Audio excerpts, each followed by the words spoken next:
सगरोळी घाटात Shahaji उमापांचा surgical strike, 8 Poclain, अनेक हायवासह कोट्यवधींचा मुद्देमाल जप्त, वाळू साम्राज्य हादरले.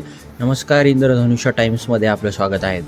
बिलोली तालुक्यातील सगरोळी वाळू घाटावर पोलीस उपमहानिरीक्षक शहाजी उमाप यांच्या विशेष पथकाने शनिवारी सर्जिकल स्ट्राईक करत अवैध वाळू उपशाचे मोठे रॅकेट उद्ध्वस्त केले. या कारवाईत 8 अवाढव्य पोकलँड मशीन्स आणि अनेक हायवा ट्रक जप्त करण्यात आले असून जप्त केलेल्या मुद्देमालांची किंमत कोट्यवधींच्या घरात आहे.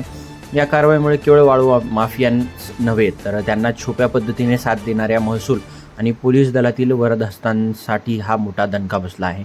नदीपात्राचे लचके तोडणारी यंत्रणा उघड गेल्या अनेक दिवसांपासून सगरोळी घाटात नियमबाह्य पद्धतीने वाळूचा बेसुमार उपसा सुरू असल्याच्या तक्रारी होता.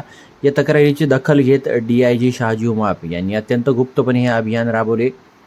कारवाई दरम्यान नदीपात्रात बेकायदेशीरपणे 8 पोकलँड मशीनच्या साह्याने उपसा सुरू असल्याचे धक्कादायक वास्तव समोर आले. विशेष म्हणजे 3 ब्रासची क्षमता असलेल्या अनेक हायवा गाड्यांना जास्तीचे लोखंडी पत्रे लावून 10 ब्रास वाळू चोरून नेण्याची बदल करण्यात आले होते.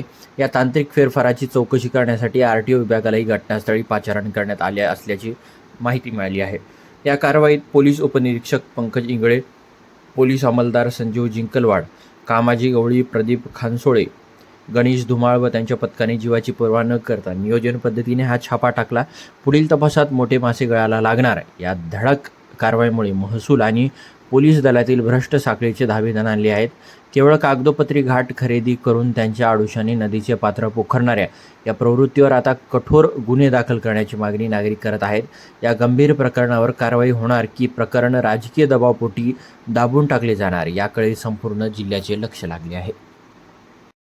इंद्रधनुष्य टाइम्स न्यूज चॅनलला सबस्क्राईब करून बातमीला लाईक, कमेंट, शेअर करून नियमित पाहत रहा. सत्य निर्भीड वार्तांकन करणारे इंद्रधनुष्य टाइम्स.